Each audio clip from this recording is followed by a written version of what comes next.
Topic کے اوپر. تو جی میرے آپ سے کچھ سوالات ہیں. جی سر. پہلے تو آپ مجھے یہ بتائیں شیخ صاحب کہ آپ جو ہیں تو شیعہ مسلک میں کون سے فقہ کو مطلب کون سے اسکول آف تھاٹ سے آپ کا وہ ہے دیکھیں اٹیچمنٹ ہے؟ شیعہ جو آپ ہے نا، اسنا جی اثنا عشری ہوں میں طبعا، اسنا بارہ عشری اماموں ہیں کو آپ؟ مانتا ہوں. جی جی. اچھا اچھا، ٹھیک ہے ٹھیک ہے. تو آپ مجھے یہ بتائیں کہ آپ کے نزدیک اسلام کے جو دوسرے فقے ہیں یا جو دوسرے فرقے ہیں تو آپ کے نزدیک وہ کیسے ہیں؟ ہمارے بھائی ہیں، ہمارے نزدیک ہمارے نہیں، بھائی ہیں. آپ ان کو حق پہ سمجھتے ہیں یا آپ ان کو باطل پہ نہیں نہیں سمجھتے ہیں؟ نہیں، دوسرے فرقوں کو حق میں نہیں سمجھتے. دوسرے فرقے وہ جس مسئلے میں بھی شیعہ سے اختلاف کرتے ہیں وہ اس مسئلے پر باطل ہیں. آپ جو مسائل بعض فرقوں کے ساتھ زیادہ مسائل میں اختلاف ہے، بعض مسائل میں کم مسائل پہ اختلاف ہے. جس مسئلے پر بھی وہ ہم سے اختلاف رکھتے ہیں اس مسئلے پہ وہ خطا پر ہیں، غلطی پر ہیں. لیکن وہ اسلام میں ہمارے بھائی ہیں، وہ کلمہ گو ہیں. رسول پاک صلی اللہ علیہ وآلہ وسلم قرآن مجید قبلہ کو مانتے ہیں، نماز پڑھتے ہیں، پیغمبر صلی اللہ علیہ وآلہ وسلم سے ٹھیک محبت ہے. کرتے ہیں، اہل بیت علیہ السلام سے محبت کرتے ہیں، تو وہ اس میں ہمارے بھائی ہیں. اگر مسلمانوں میں کوئی ایسا فرقہ ہے جو اہل بیت علیہ السلام کو گالی دیتا ہے اور ان سے دشمنی کرتا ہے، وہ ایسے گزرے ہیں لیکن وہ کم ہیں، تو وہ ناصبی ہیں، وہ ہمارے بھائی نہیں ہیں. ان سے ہماری کوئی برادری نہیں ہے. باقی جتنے مسلمان ہیں ان کو ہم حق پہ نہیں سمجھتے، لیکن وہ ہمارے عزیز ہیں، ہمارے بھائی ہیں. ان کا جان، ان کا مال، ان کا خون اسی طرح محترم ہے جیسے ہمارا جان مال خون محترم ہے. ہم ان کا مال نہیں اٹھا سکتے، ان کے عورت کی بے عزتی نہیں کر سکتے، ان کی اپنی بے عزتی نہیں کر ٹھیک ہو سکتے. گیا جی سر. ٹھیک ہو گیا ٹھیک ہو گیا. اچھا، میرا دوسرا سوال یہ ہے اپنا شیخ صاحب کہ آپ کے نزدیک اللہ کا کتاب خدا جو ہے قرآن پاک جو ہے تو اس کی انٹرپریٹیشن کرنا انسان اس کی انٹرپریٹیشن کر سکتا ہے؟ انٹرپریٹیشن کا مطلب اگر ظاہری الفاظ ہیں، ظاہری الفاظ کا سمجھنا، تو یہ ظاہری الفاظ کا سمجھنا بہت دفعہ انسان کو سمجھ آ جاتا ہے، لیکن بہت دفعہ یہ ہوتا ہے کہ یہ ظاہری الفاظ یعنی الفاظ تو معلوم ہوتے ہیں کہ اس کے معنی کیا ہیں، لیکن اس کلام کا مقصود انسان کو سمجھ نہیں آتا، کیونکہ اس میں بہت دفعہ لطائف ہوتے ہیں، اشارے ہوتے ہیں اللہ تعالیٰ، کنایات ہوتے ہیں، جو ہر بلیغ کلام میں ہوتا ہے. ہر بلیغ کلام میں ہوتا ہے. اس طرح حدیث شریف میں ہے، اشعار میں ہے کہ شاعر کا اصل مقصد کیا ہے. اس طرح نہیں ہے کہ جو اردو زبان سمجھتا ہے وہ ہر غالب کا شعر بھی سمجھ لیتا ہے، ٹھیک ہے نا. تو یہ تو ایک میں نے ادنا سے مثال دے دیا. وہ اللہ تعالیٰ کا کلام جو ہے وہ غالب کی شاعری سے وہ یا کسی بھی شاعر کی شاعری سے اس کا قیاس نہیں کر سکتے. تو کلام اللہ جو ہے اس کے ظاہری الفاظ جو شخص عربی زبان جانتا ہے یا وہ ڈکشنری بکس ہے، لغت کے کتابوں سے مراجعہ کرتا ہے، اس کو ظاہری الفاظ کچھ سمجھ آ جاتے ہیں، لیکن اللہ تعالیٰ کے مقصود ہر مقام پر سمجھ نہیں آئے گا. تو اس میں بہت سارے ایسے مقامات ہیں کہ قرآن مجید کو اس کو حدیث کی ضرورت ہوتی ہے کہ اللہ تعالیٰ نے قرآن بھیجنے سے پہلے قرآن کا معلم رسول پاک صلی اللہ علیہ وسلم کو بھیجا، اور رسول پاک صلی اللہ علیہ وسلم ایک دفعہ قرآن آ کے نہیں دے گئے کہ یہ قرآن اس کو پڑھ لو. رسول پاک صلی اللہ علیہ وسلم قرآن کی تعلیم دیتے تھے، اور ان کے بعد اہل بیت طاہرین علیہ السلام قرآن پاک کے مفسر ہیں. تو یہ ہے ہمارا موقف قرآن مجید کے متعلق. نہیں، جی. میرا سر سوال یہ ہے کہ انٹرپریٹیشن جیسے کہ لوگ تفاسیر لکھتے ہیں قرآن کی، تو وہ تو اللہ کے کلام کے اوپر اپنا کومنٹ کرنا ہوا کہ جیسے اللہ نے ایک آیت نازل کی ہے تو آپ اس کی تفسیر بیان کر رہے ہو، اپنی سوچ سے اپنی اوپینین آپ اس پہ دے رہے ہو، تو جو کہ یہ بھی 100% ہو سکتا ہے کہ وہ غلط ہو. انسان کو اوپینین تو غلط ہے، ٹھیک ہے، کیونکہ انسان سے تو خطا ہو سکتی ہے. تو کیونکہ انسان معصوم نہیں ہے، انسان خطا سے پر ہے، تو اس لیے میں کہہ رہا ہوں کہ آپ جو اگر تفسیر کرتے ہو تو کیا یہ واقعی تفسیر کرنا صحیح ہے یا نہیں؟ مجھے اس کا جواب آپ دیں. تو تفسیر کا مطلب ہے کہ کسی چیز کے سے پردہ اٹھانا. آپ قرآن کے ظاہر سے اس کا پردہ اٹھائیں کہ اس کے پیچھے کیا معانی ہے. قرآن کے ظاہر کو تو ہم سمجھ سکتے ہیں، قرآن کے ظاہر، لیکن اس کے مقاصد، اس کے پیچھے کیا ارادے ہیں وہ ہم نہیں سمجھ سکتے. لہذا جو وہ تفاسیر ڈیپینڈ کرتا ہے نا، جو لوگ تفسیر لکھتے ہیں وہ ہر تفسیر ایک طرح نہیں ہوتی. بعض تفاسیر یہ ہے کہ وہ بالکل سراسر یہ ہوتا ہے کہ وہ اجتہاد ہوتا ہے، یعنی وہ ان کی اوپینین ہوتی ہے. تو یہ تفاسیر کے قرآن مجید ایک جملے ہیں اگر وہ کسی معنی میں محکم ہے، یعنی وہ بالکل قرآن مجید کی آیت ایک بات کو واضح طور پر کہہ رہا ہے کہ یہ مسئلہ ایسا ہے، تو اس میں بلا شک بلا ریب کہہ رہا ہے تو وہ صحیح ہے۔ قرآن مجید حجت ہے، اللہ کا کلام ہے، اگر ایک واضح طور پر اس کی کوئی اور ڈیفینیشن نہیں ہے وہ کہہ رہا ہم اس کو مانتے ہیں۔ لیکن اگر ایسا نہیں ہے تو پھر اس کے مختلف معنی ہو سکتے ہیں، تو انسان اس کو مفسر کو یہ چاہیے کہ وہ بتا دیں کہ بھئی اس کے 3-4 مختلف معنی ہو سکتے ہیں، یہ سب ہو سکتے ہیں، مجھے نہیں معلوم کہ اس میں سے اللہ جانتا ہے اس میں سے کون صحیح ہے۔ اور ان معاملات میں اہل بیت علیہم الصلاۃ والسلام کے احادیث بے شمار ہیں کہ اہل بیت علیہم السلام نے قرآنی آیات کی تفسیر کی ہے، اور ہم شیعوں کا عقیدہ یہ ہے، ہم شیعوں کا موقف یہ ہے کہ ہم ظاہر قرآن، ایک تو قرآن کا ظاہر ہے، ایک قرآن کا نص ہے، جو قرآن کی جو ظواہر ہیں اس میں اس کو سمجھنے کے لیے، اب متشابہات تو دور کی بات ہے، ظواہر کو سمجھنے کے لیے بھی ہمیں حدیث کی ضرورت ہے، یہ ہمارا موقف ہے۔ اچھا دیکھیں، اب سورہ فاتحہ میں اللہ پاک فرماتا ہے کہ جو کہ ایک دعا ہے جو کہ ہم پڑھتے ہیں ہر نماز میں، تو اس میں اللہ فرماتا ہے کہ مجھے ہم جو پڑھتے ہیں تو وہ ہم ایسے پڑھتے ہیں کہ ہمیں ہدایت والے لوگوں کا راستہ بتا، نہ کہ ان لوگوں کا جن پہ تم نے عذاب نازل کیا۔ تو اب ہم اس کو کیسے ڈیفائن کریں گے کہ ہدایت یافتہ لوگ کون ہیں؟ اس کو تو ہر بندہ اپنی میننگ میں لے گا کہ یعنی ہمارے ماننے والے جو ہیں اپنے اماموں کو کہے گا کہ یار یہ ہدایت یافتہ ہیں، آپ ان کو فالو کرو، یا ولضالین جو ہے تو وہ دوسروں کے اگینسٹ اس کو یوز کرے گا۔ تو اس کی ہمیں مطلب کلیئر ڈیفینیشن کیسے ملے گی کہ ہدایت یافتہ لوگ کون ہیں اور ولضالین کون ہیں؟ بالکل، آپ نے بہت اچھا زبردست مثال دیا ہے، اہدنا الصراط المستقیم صراط الذین انعمت علیہم غیر المغضوب علیہم ولا الضالین۔ اس کے ظاہری الفاظ تو ہمیں سمجھ آ جاتے ہیں، بھائی ترجمہ کر، تراجم سب ایک ہی ہیں، انگلش، اردو، پنجابی میں، کیا ہمیں سیدھا راستہ دکھا، سیدھا راستہ کون سا ہے؟ ٹھیک ہے نا، الفاظ سمجھ آتے ہیں لیکن مقصود کیا ہے اس سے، سیدھا راستہ کون سا ہے؟ مقصود صراط الذین انعمت علیہم، ان لوگوں کا راستہ جن پہ تو نے نعمتیں نازل کی ہیں، غیر المغضوب علیہم، جن پہ غضب کیا ان کا راستہ نہیں، ولا الضالین، اور گمراہوں کا راستہ نہیں۔ تو اس الفاظ تو ہمیں سمجھ آ جاتے ہیں، مثال آپ نے بہت زبردست دیا، لیکن اس سے مقصود کیا ہے، کون ہے، صراط مستقیم سے کیا مراد ہے، انعمت علیہم کون ہے، غیر المغضوب علیہم کون ہے، الضالین کون ہے؟ تو یہ اس کے لیے ہمیں حدیث کی ضرورت ہے۔ پھر اہل بیت علیہ السلام کی احادیث اس مسئلے میں بہت زیادہ ہیں کہ صراط مستقیم جو ہے علی بن ابی طالب علیہ السلام ہے۔ جی اچھا دیکھیں، اچھا ایک سیکنڈ میں یہاں پہ آپ کو روکوں گا۔ دیکھیں اب اس میں اہل تشیع حضرات کہیں گے کہ اس سے مراد تو ہمارے ائمہ ہیں، ٹھیک ہے، اہل سنت کہیں گے اس سے مراد ہمارے ائمہ ہیں، تو مسئلہ پھر یہیں پہ آ جاتا ہے نا کہ اب انسان جب اپنی انٹرپریٹیشن کہتے کہ ہمارے ائمہ ہیں، ہمارے ائمہ یہ نہیں کہتے، ان کے پاس کوئی حدیث نہیں ہے کہ ان کے امام ہیں یہ مراد۔ انعمت صراط المستقیم، میں ایک منٹ میں کتاب لے کے آتا ہوں، ایک منٹ آپ کی خدمت میں۔ جی جی پلیز۔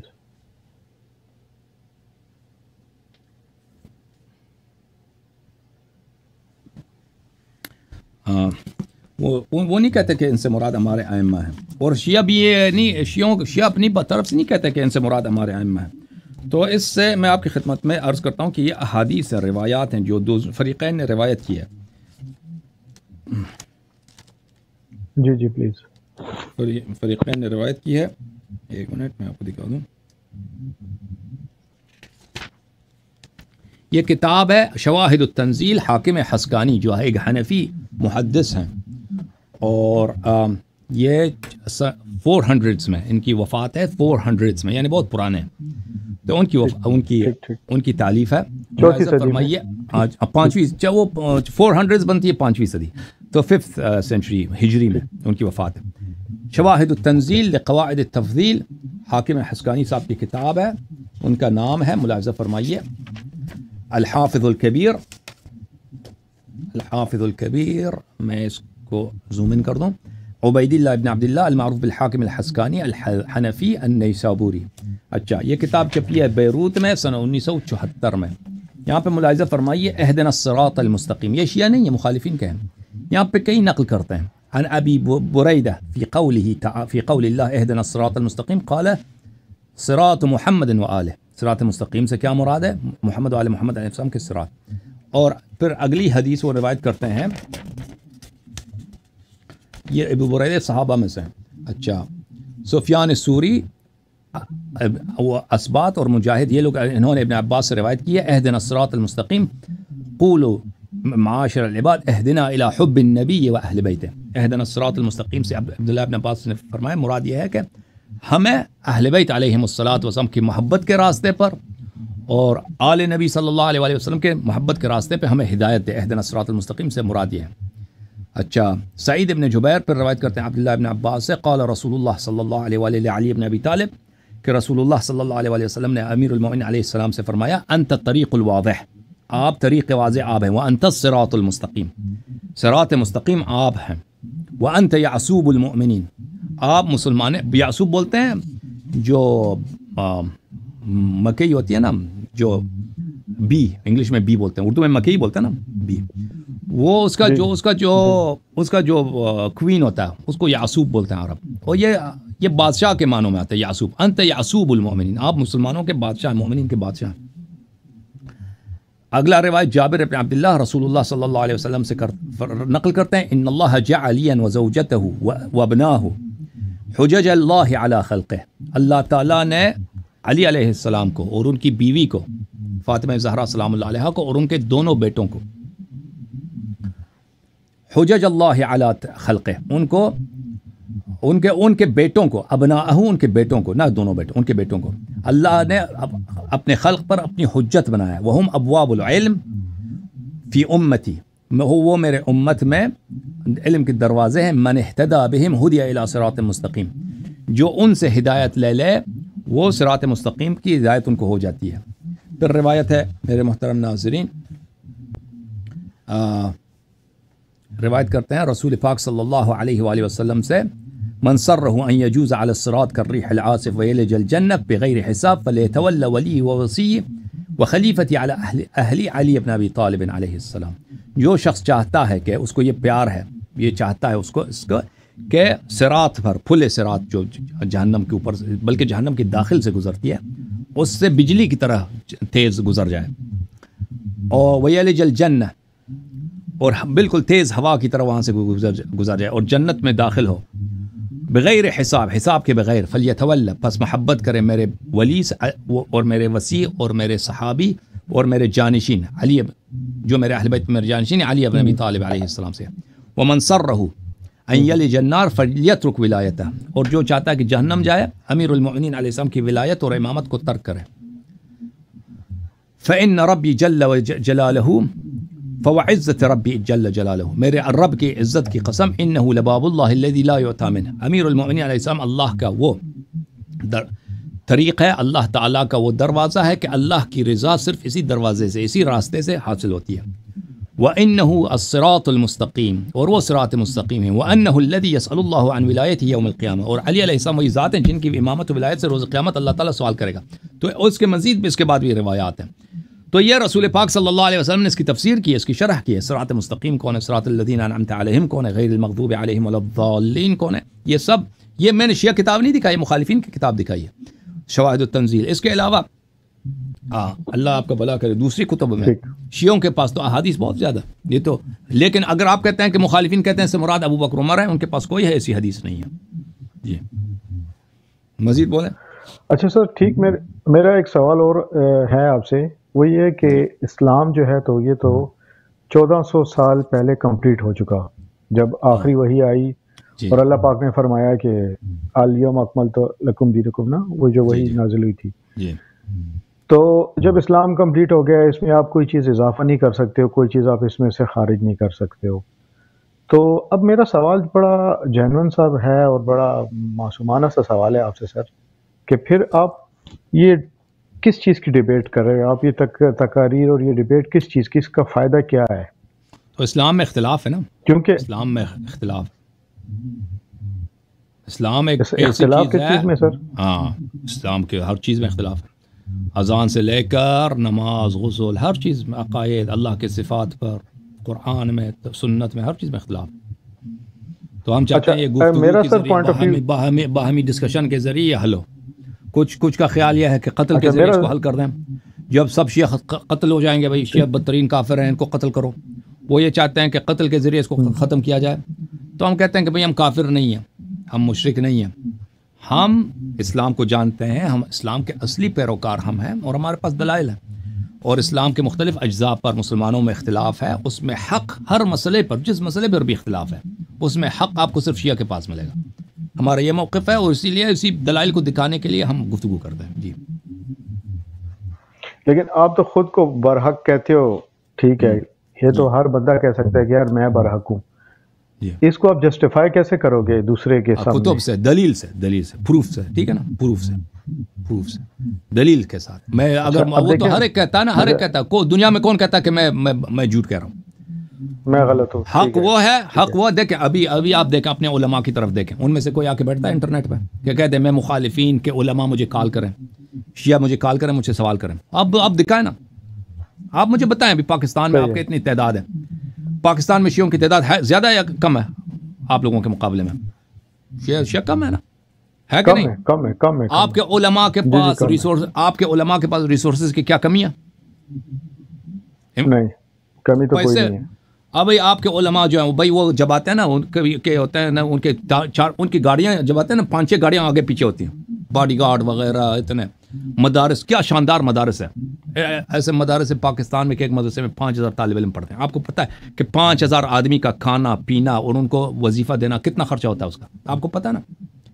جیسے ایک گورنمنٹ ہے بھائی، ایک گورنمنٹ کا جو ایک مثلا ایک لاہور کا جو کور کمانڈر ہے، مثلا وہاں پہ لاہور کور ہے، ٹھیک ہے نا، اس میں فرض کریں 25,000 فوجی ہیں، زیادہ تو نہیں، 50,000 ہوں گے. ان کو تنخواہ دینا، کھانا دینا، کتنا خرچہ، پورا حکومت پاکستان کو نچوڑ کے لے جاتے ہیں. اسی طرح آپ کے مدارس اللہ جانتا ہے، آپ کے ایسے مدارس ہیں جو مثلا ایک فوجی فرض کریں چاونی جیسا ان کا خرچہ ہوتا ہے. اتنے طالب علم پڑھتے ہیں، اتنے اس میں علماء ہوتے ہیں، وہ سب کو خرچہ دینا، سب کو پیسے دینا، سب کو تنخواہ دینا، اللہ جانتا ہے اس کا خرچہ کتنا ہوتا ہے. ان کے کتابیں اور وغیرہ، اور عوام میں ان کی اثر و رسوخ آپ کے علماء کم نہیں ہے بھائی. آپ کے علماء اگر چاہیں نا، ان میں اتحاد نہیں ہے.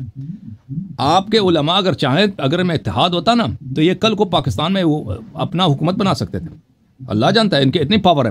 ملا جو اتنا بڑا پاور ہے پاکستان میں، اگر یہ چاہیں، اگر ان میں اتحاد ہو، اگر یہ بک نہ جائیں، تو یہ ہر گلی میں مسجد ہے.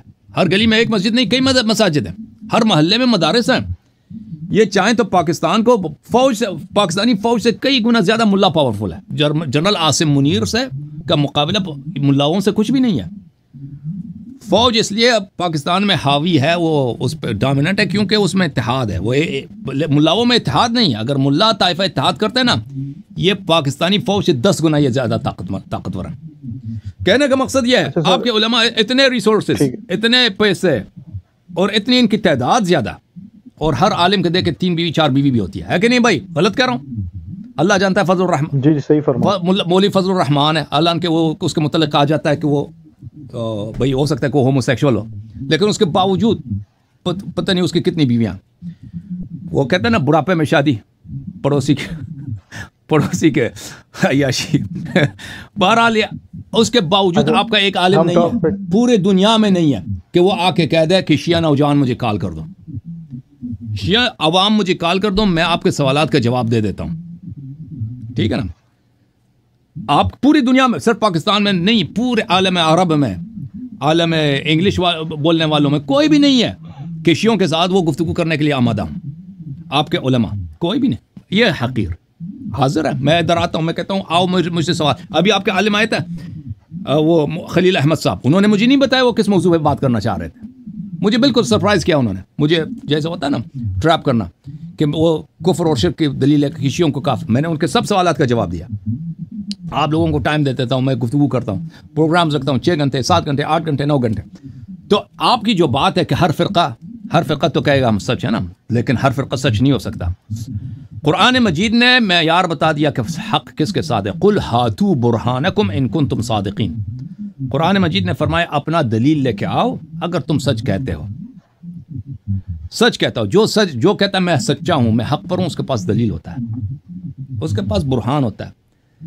میں نے عرض کیا کہ ہر مسئلے پر دیکھو، یہ اللہ کی جانب سے ایک اعجاز ہے، اللہ کی جانب سے ایک اتمام حجت ہے. ہر مسئلے پر جن میں مسلمانوں میں اختلاف ہے، اس میں حق صرف اور صرف شیعہ اختلافی مسئلہ صرف شیعہ اثنا عشری کے پاس ملے گا، صرف شیعہ اثنا عشری کے پاس ملے گا. اس کی واضح دلیل واضح ہمارے پاس دلیل ہے، ہم ادھر بیٹھے ہیں، کوئی بھی اعتراض کر سکتا ہے، آپ کے بڑے سے بڑا عالم ادھر، ہم ویلکم کر، اللہ جانتا ہے ہم اتنی تمنا کرتے ہیں آپ کے علماء سے، آپ کے محققین سے، آپ کے بڑے پرسنالٹی سے کہ آ کے اب سوال کرو، اعتراض کرو. ہم نے بارہا یہ مستری محمد علی مرزا صاحب ہیں، وہ کہتے ہیں میں عالم نہیں ہوں، مجھے مناظرہ نہیں آتا. ہم نے ان سے کہہ دیا کہ بھائی تو آ کے صرف سوال کر. اس نے خود ہمیں چیلنج دیا تھا کہ بھائی تم میں شیعوں کا وہ منصوص امام منصوص ہیں یعنی اس پہ میں شیعوں کو چیلنج کرتا ہوں. شیعہ جب اس نے چیلنج کیا تو میں نے اس کا چیلنج قبول کیا، آج اب بات کرتے ہیں. پر کہتا ہے نہیں میں مناظرہ نہیں کرتا، پھر اپنے چیلنج سے بھاگ گیا. میں عالم نہیں ہوں. میں نے کہا ٹھیک ہے آپ عالم نہیں ہیں تو پھر آ جائیں ادھر، ہم آپ صرف سوال کریں، آپ صرف سوال کریں، اعتراض کرو، میں آپ سے ایک سوال بھی نہیں کروں گا، میں آپ کے اعتراضات کا جواب دوں گا. پھر وہی کہہ دیا کہ بھئی پھر وہی بہانہ کہ میں عالم نہیں ہوں، میں عالم. پھر میں نے کہا اگر یہ بھی نہیں کر سکتے تو پھر شیعوں کے خلاف کبھی زبان نہ کھولو اپنا، کبھی بات نہ کریں. پھر اگر یہ بھی کہ سامنے آ کر اعتراض کرنے سے بھی گزر، وہ بھی چیلنج دینے کے بعد، تو پھر شیعوں کے خلاف کبھی بات نہ کرو. تو یہ حل یہ ہے میرے عزیز میرے بھائی، دلیل یہ ہے کہ ہم حق پر ہیں، اس کی واضح دلیل. آپ سوال پوچھو، دلیل طلب کرو شیعوں سے. اگر کسی مسئلہ پر ہمارے پاس دلیل نہ ہوا تو ہم اعتراف کریں گے کہ بھئی ہم اس مسئلے پہ ہم باطل پر ہیں. لیکن ایسا کوئی بات نہیں ہے ہمارے مذہب میں الحمدللہ. مزید بولیں بھائی. اچھا آپ مقلد ہیں یا غیر مقلد ہیں؟ نہیں ہم تقلید نہیں کرتے. آپ تقلید پہ یقین نہیں رکھتے؟ مذہب اہل بیت علیہم الصلوۃ والسلام میں دو باتیں بڑے مذموم ہیں اور یہ ضلالت ہے، گمراہی ہے. ایک ہے اجتہاد اور ایک ہے تقلید. مذہب اہل بیت ابرار علیہم الصلوۃ والسلام میں تقلید کیا ہے؟ تقلید یہ ہے کہ کسی مولوی کا قول آپ اپنے لیے حجت سمجھیں. مولوی کا قول، مولوی کیا ہوتا ہے بھائی؟ مولوی ہے کیا چیز کا اس کا قول حجت ہو بھائی. مجھے سمجھ آ گیا. مولوی کا فتویٰ آپ کے لیے حجت ہو نہیں. ہمارے نزدیک صرف قرآن مجید حجت ہے، حدیث شریف حجت ہے. علماء کا کام ہے کہ قرآن مجید اور حدیث شریف لوگوں کو سمجھائیں، لوگوں کو بیان کریں. ان کے اپنے نظریات کسی کے لیے حجت نہیں ہوتے. تو اس لیے یہ تقلید جو ہے اس کا بطلان بدیہی ہے. علماء سے سیکھنا، علماء سے رجوع کرنا حق سمجھنے کے لیے، یہ حق ہے، یہ بدیہی ہے. لیکن ان کی نظریات کو بغیر کسی دلیل کے قبول کرنا، اس کو تقلید کہتے ہیں. یہ باطل ہے، یہ عقل کے نزدیک، فطرت کے نزدیک اور اہل بیت ابرار علیہم السلام کے مذہب میں یہ باطل ہے. اوکے میرے عزیز میرے بھائی، آپ کا بڑا شکریہ، بڑے لوگ منتظر ہیں. تھینک یو سر، اللہ آپ کو. Thank you sir, thank you. Thank you. السلام علیکم. علیکم السلام.